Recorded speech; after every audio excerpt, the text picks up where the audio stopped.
will this work for me? Or are you going to be doing it? Should be. Yeah, Okay, right here. great. Okay, may I have attention, please? Our next introducer is Mr. Jonathan Hardman. He's a freshman ambassador. Please welcome John Hardman.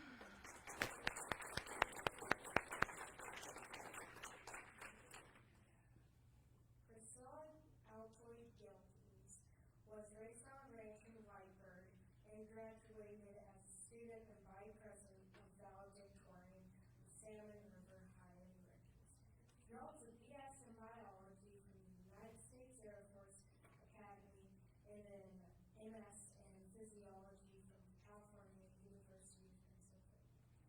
She was an NCAA Division I Athlete Award top runner as an 8th fighter pilot, served 9 years on active duty, including 3 combat deployments while accumulating nearly 1,000 flight hours.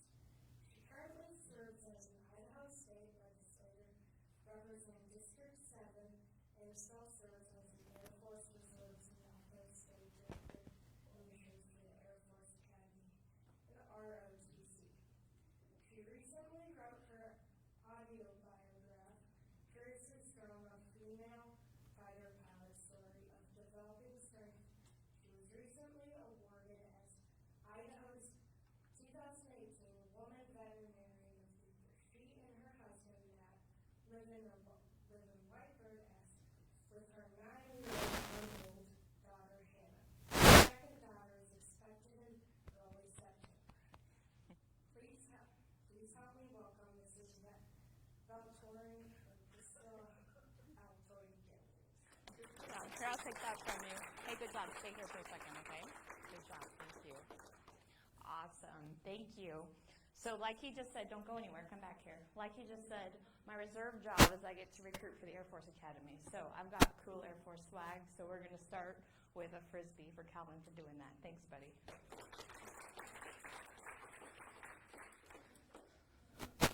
All right. So it looks like a few of you are already sleeping. So we're going to try to get you involved. I've got free stuff for you guys if you come up with answers for me. But last year I just did the hand raising and I couldn't keep track of who raised their hand the fastest. So this year we're going to step it up a notch. And if you know the answer, you have to stand up and just say it.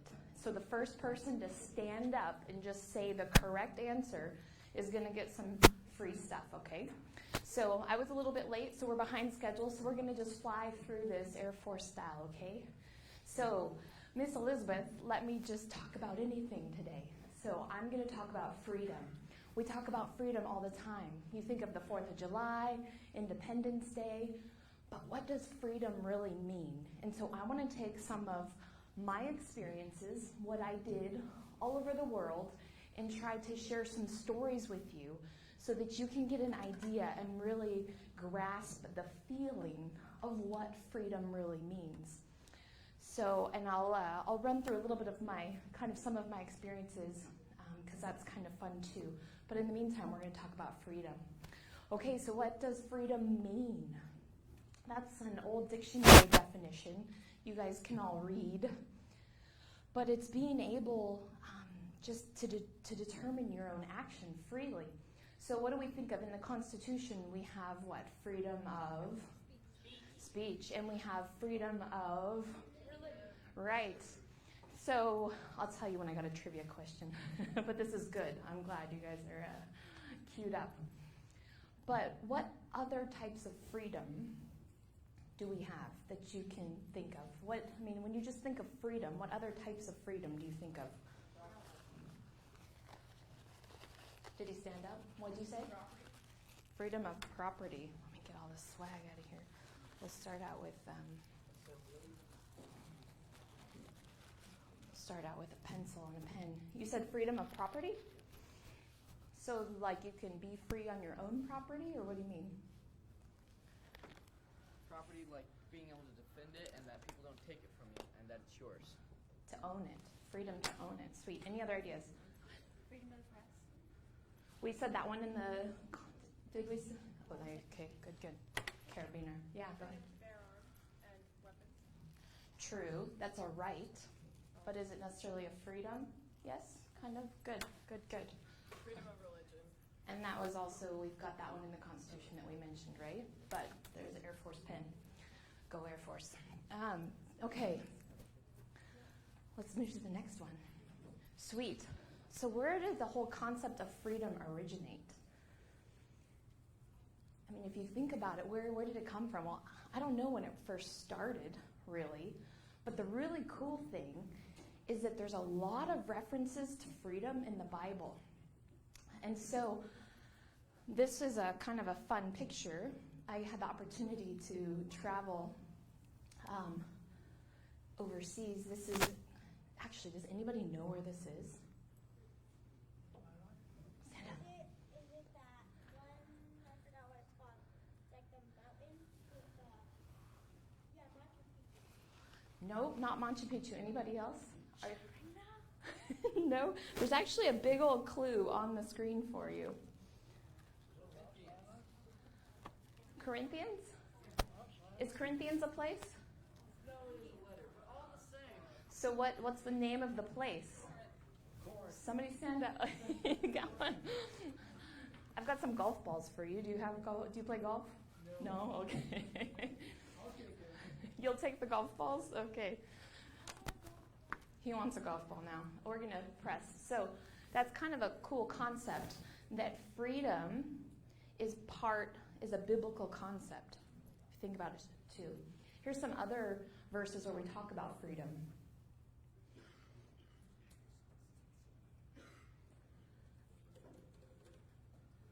So it starts to show you the importance of freedom. This is a good one. Live as free people, but do not use your freedom as a cover-up for evil. So important as we move into government. Okay, here's a good one. Somebody tell me where this is. What's the little... You're wrong. It's not the Snake River. What's this little town right here? Who said that? Hey, you cheated. You want some golf balls? I'll throw you some golf balls. Good. So this is Riggins on the Salmon River. So that's actually where I graduated high school. Graduating class of 19 before I went off to the Air Force Academy. I had the chance, this is an Air Force plane, and I got the chance to fly back over the valley and take this picture. So it was kind of a fun aspect of being able to fly. Cool, so we're going to quickly just run through.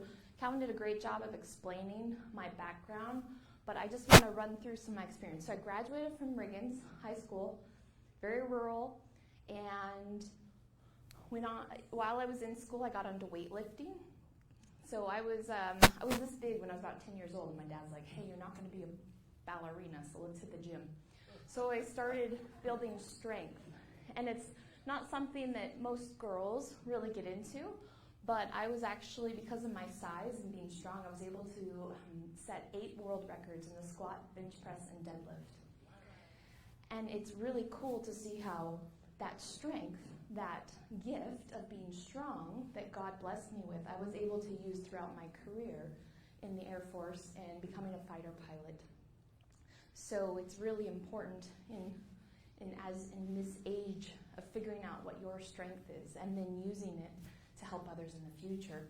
Okay, so I did some powerlifting, went off to the Air Force Academy. I'm gonna back up a little bit. This is an Israeli ambassador who came out to the Air Force Academy. When I was 10 years old, I got the chance to live in Israel for a while. I'll share that story with you in a minute.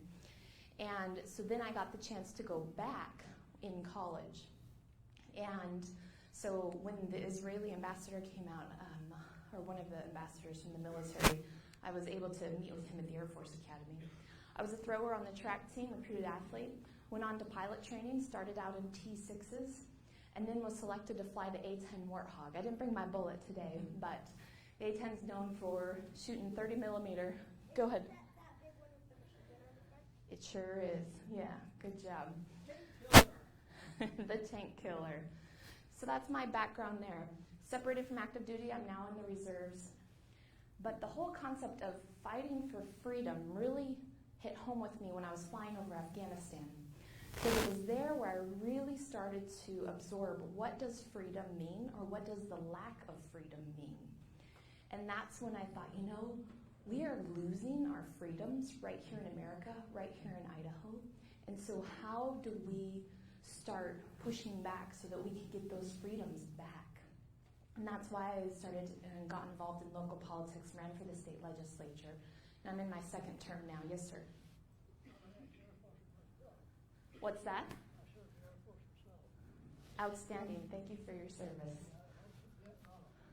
All right, so when did I first really understand and start to learn the fundamentals of what freedom is? This was my sophomore year at the Air Force Academy. Oh, we're going to go back. So this little plane here, it's a glider. So there's no engine.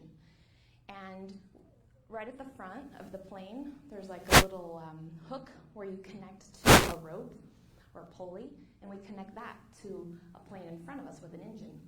And then it pulls us up into the air, and then when we get to a certain altitude, it releases you, and now you're literally just gliding. No engine, no anything. And this is how they teach you the very fundamentals of flight. So the fascinating part is, you say, how does it stay airborne? Because there's wind currents that are lifting up air, especially along the Rocky Mountain range. Lots of wind currents. You ever watch like a big old eagle or a big old hawk where it'll be hanging out over a mountain and it's not having to flap its wings? Because it's caught a wind current that just keeps pushing it up. And so if it just leaves its wings out, that air keeps it lifted up. So that same aspect is what we do in a glider. So you try to find wind currents. So you are totally in control of the aircraft. And if you find wind currents that keep you up, you can actually stay airborne for like 20 plus hours with the right wind currents. There's people that do competitions. They'll take gliders cross country just following the wind currents and the updrafts. So that's where I first started to realize when we disconnect from that tow plane, and now it's just you and the wind, and you are controlling left, right. You can choose to go down. If you find a wind current or an updraft, you can go up. So complete freedom in the air molecules. Next, here's kind of a fun one I wanted to talk about. So this was just at our last, when Governor Little came into office.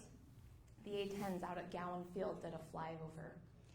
So, and what is a lot of times where you hear he says tank killer, but you also, one of the popular phrases you hear is, that's the sound of freedom, when you hear one of those going by or a fighter going by.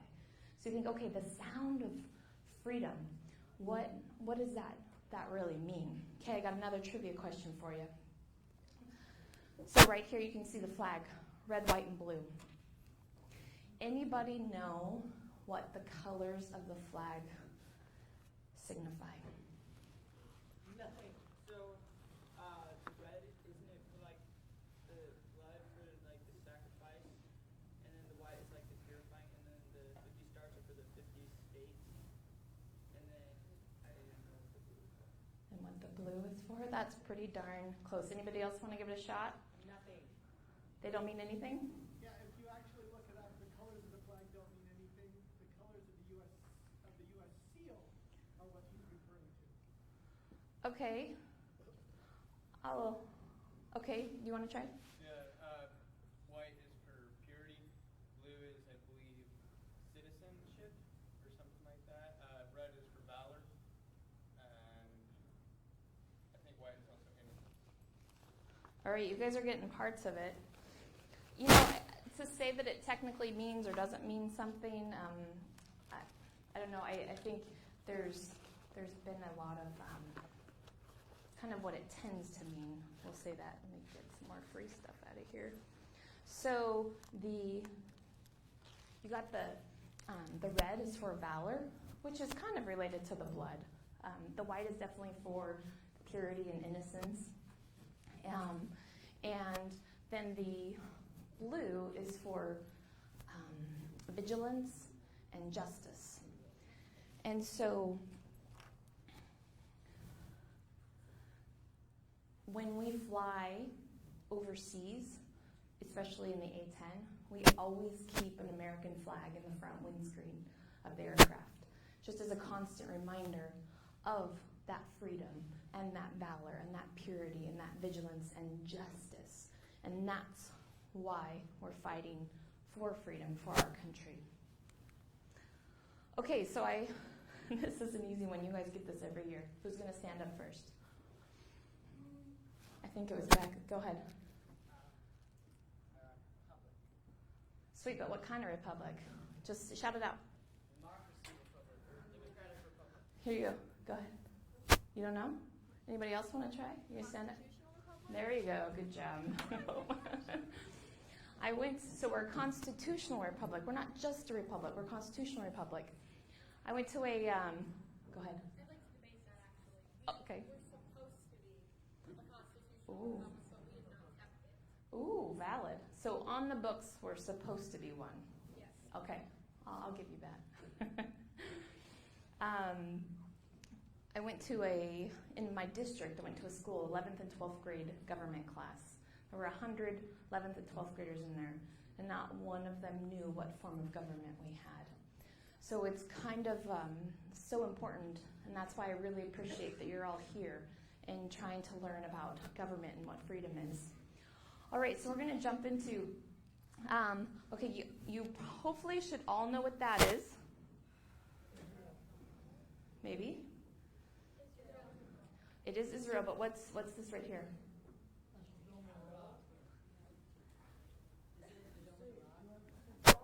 There you go, Dome of the Rock. Okay, but here's the big one. What is this wall? Who said it right there? Good job, buddy. Ooh. Go Air Force. Okay. So the Wailing Mall. Now the interesting thing is that the Wailing Mall is actually split in two, and there's a section for men to worship and a section for women to worship. Okay, I got a fun story about Israel. So this guy, Special Forces, Israeli Special Forces, was on an anti-terrorism division, and he was downtown Jerusalem and noticed a gentleman very weird, kind of had a stare in his eyes, had a jacket on in the summer, and he was walking into a hotel, and so he followed him to kind of say, hey, what's going on here? And he said, he just knew, he said the hair on the back of his neck stood up. He just knew that something was not right. And so he started to leave the hotel room, or lobby, and he started to confront the gentleman, and the gentleman turned around, had, he said, just like a death stare in his eyes, and pulled out like a little arming device. And this Special Forces guy was kind of in a, like, I want to tackle him, but I want to get away from the bomb at the same time. He jumped behind and landed on a couch as the bomb exploded and took out the entire hotel lobby on the first floor. It killed a bunch of people. He was in the hospital for months, had about 60 different surgeries. He was about 50 pounds overweight from this picture, what you see now.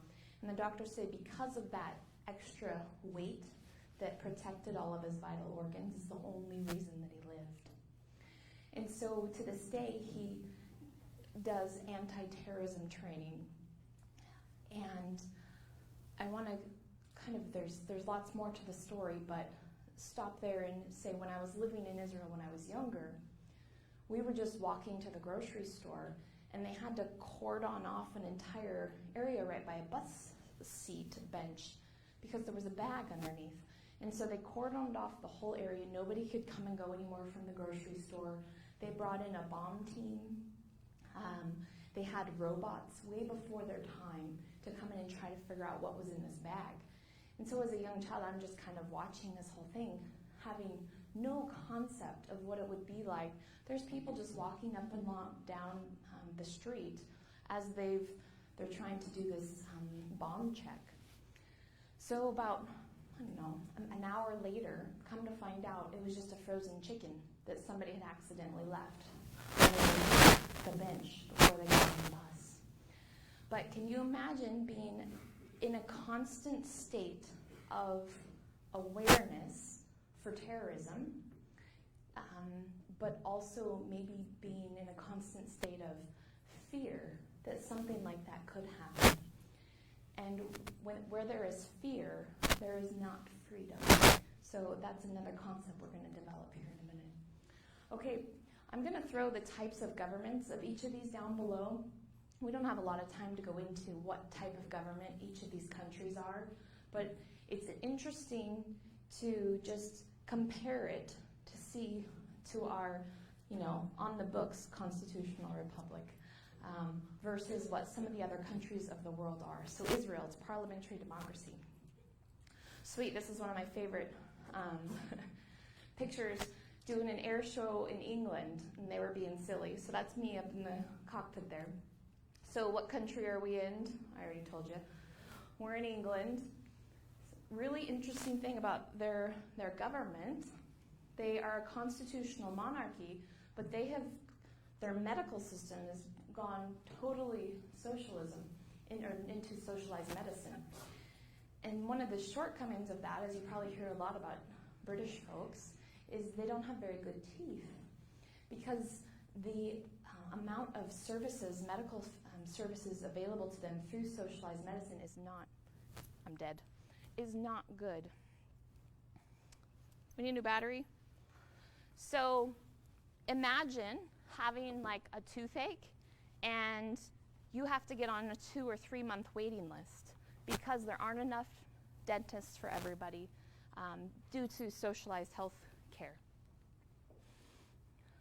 So when you're dependent on the government for something like health care, that takes away your individual freedom. Okay, here's another fun one. So these are all pictures that I took from my experiences. Another one, there's no way you're going to guess where this one is, but it's in Bulgaria.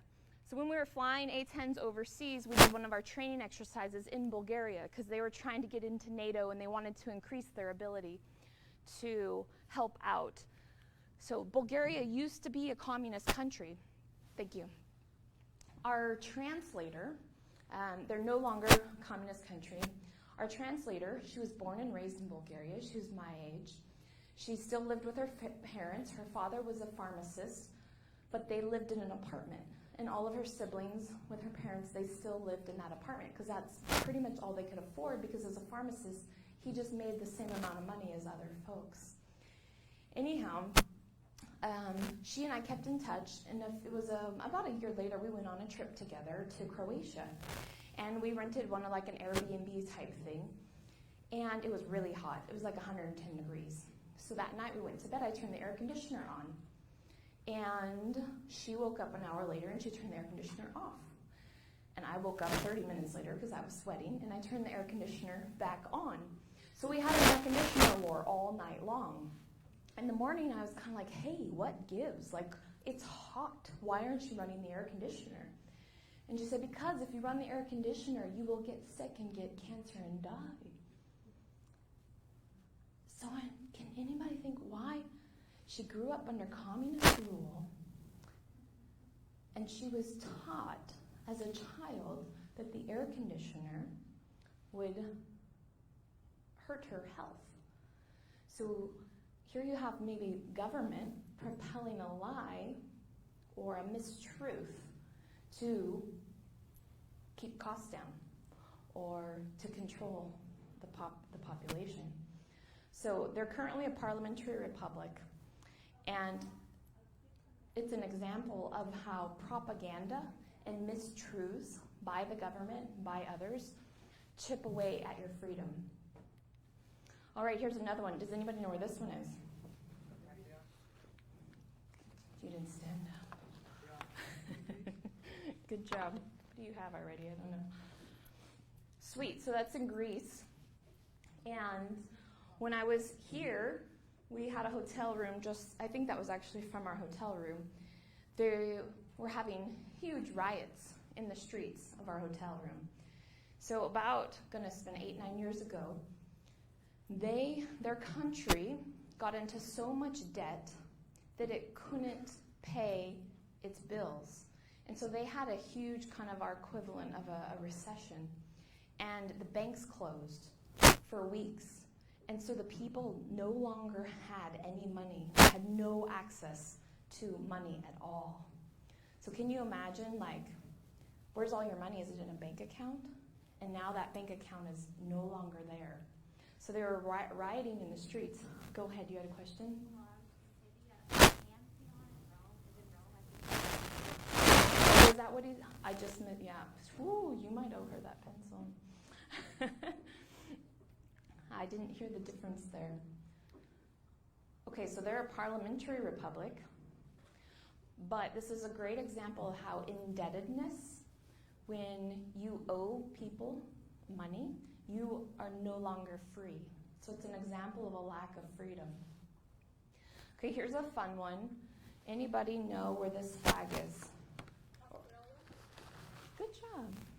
Now, what color, are all the colors right on there, though? I don't think so. I believe that red flag should be blue. Okay, and why? I actually don't know. That's okay, good job. So, this is the Australian flag, but the regular flag is actually blue. And this is, you go back to, you'll have to Google it, but there was a navigation agreement, a couple hundred years ago when they first started, that all vessels over a certain weight have to use this flag with the red color instead of the blue color. So spot on, good job on knowing that one. So the reason I use the Australia as an example, I was deployed overseas, was working next to, we work a lot with people from Australia and New Zealand in the military. And one of the gentlemen, he was controlling ISR, the Australian Air Force, and we were sitting kind of, our cubicles were next to each other, and he said, why in America are you guys so proud of your flag? I mean, who cares? When you have your flag everywhere. I mean, why is that important? And it was good food for thought for me to think about. You know, why is our flag important to you? You know, what does that mean to you, the history of it? And there's so many answers to that, but we are a very patriotic nation, and that patriotism is so important for us to keep the spirit of freedom alive in our country and to honor those who have died serving to keep our freedom. But another thing he brought up is he said, and how come you guys don't all vote? It seems so silly that you don't all vote. I said, well, we have the freedom of choice to go to the ballot box. I mean, it's here in Idaho, it's less than half of those that are eligible actually vote. And he said, well, in Australia, we get fined if we don't vote. So can you imagine? I think it's like a $15 or probably $20 fine. So if you are of voting age and you do not vote in Australia, you're going to be fined. Interesting thought, huh? Because it sounds like a good idea. Wouldn't it be great if we got everybody to vote? But at the same time, do we believe in free will? Do we believe in the ability to be able to vote or not vote? Or should you be fined? So in Australia, they're a constitutional monarchy and a representative democracy because they fall under England, so that one's a little bit tricky. But here's another example that if you restrict somebody's free will, you're taking away a little bit of their freedom. So that's an interesting one as well. Okay, anybody know where this is?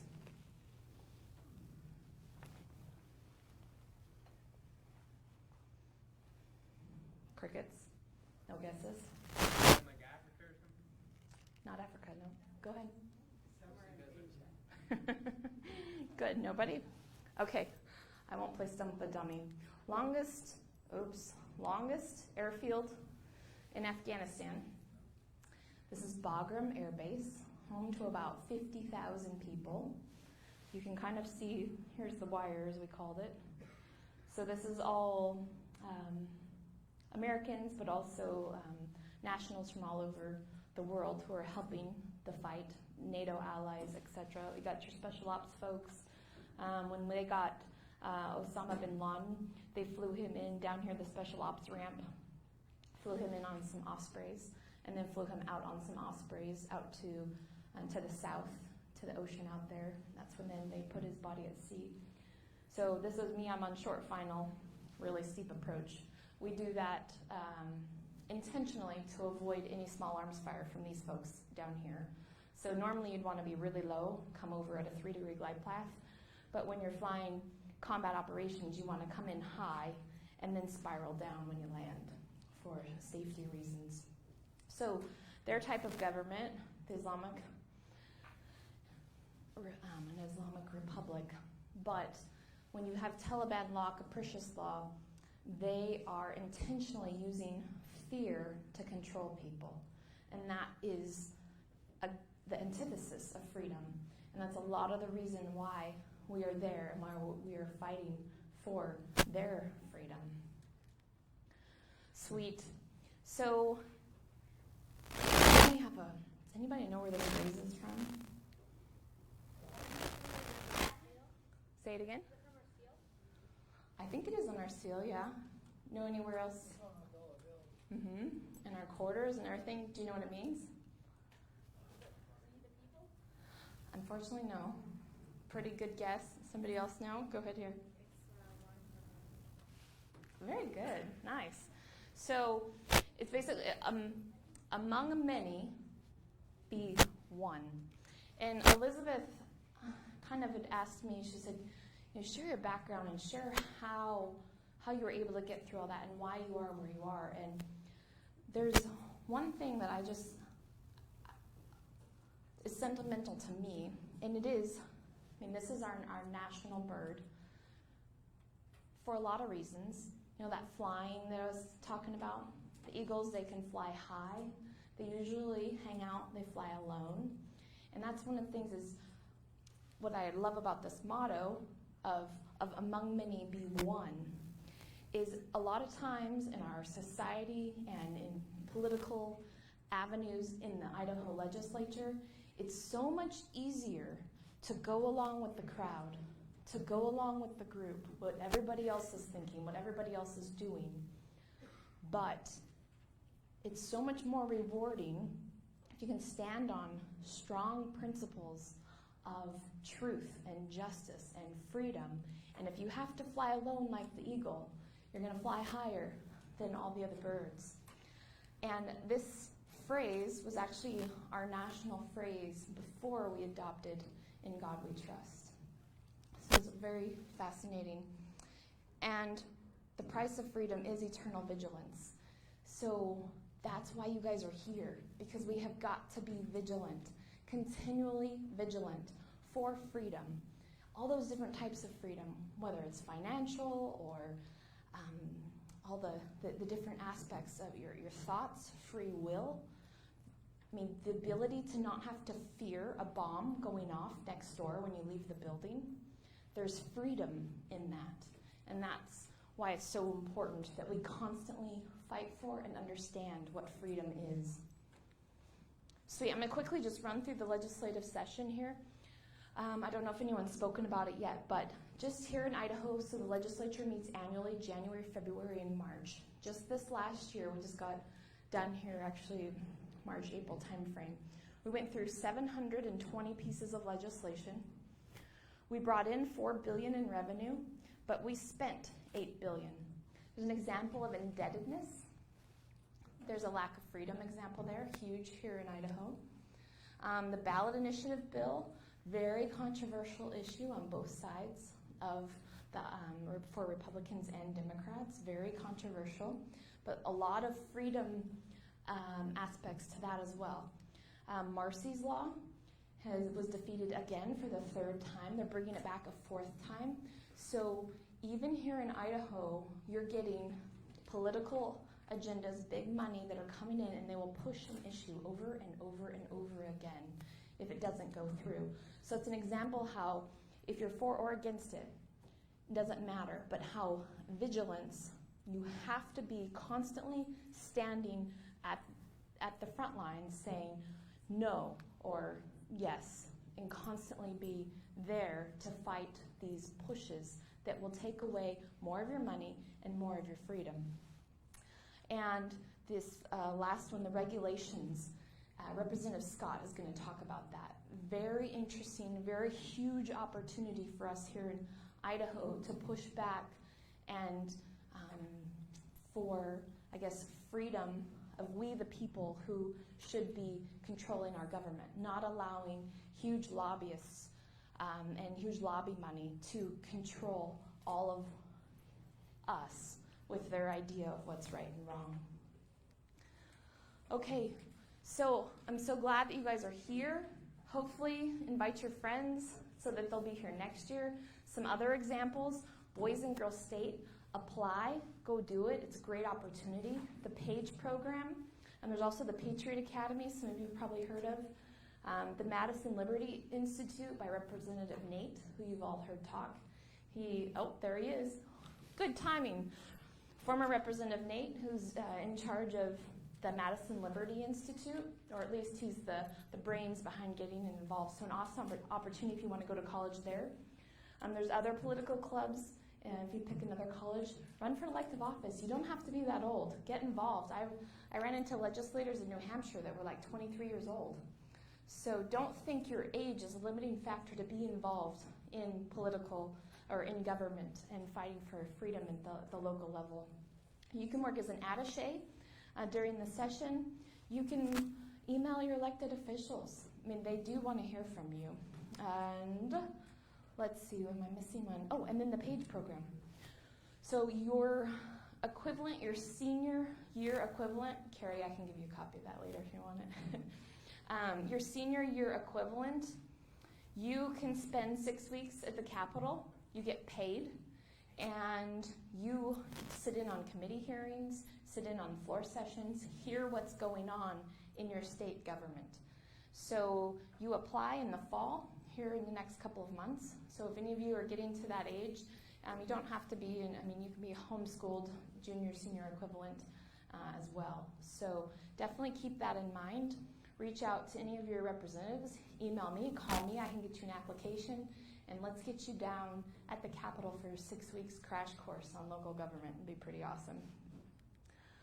Okay, that's kind of the question.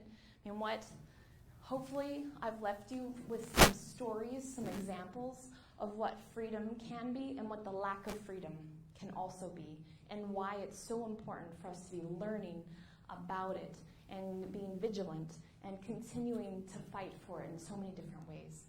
And I'm going to end there. So, Miss Elizabeth, hopefully we're back on track, on time. Any other questions? I flew through that. No questions? Okay. Thank you all for your time. Stay vigilant.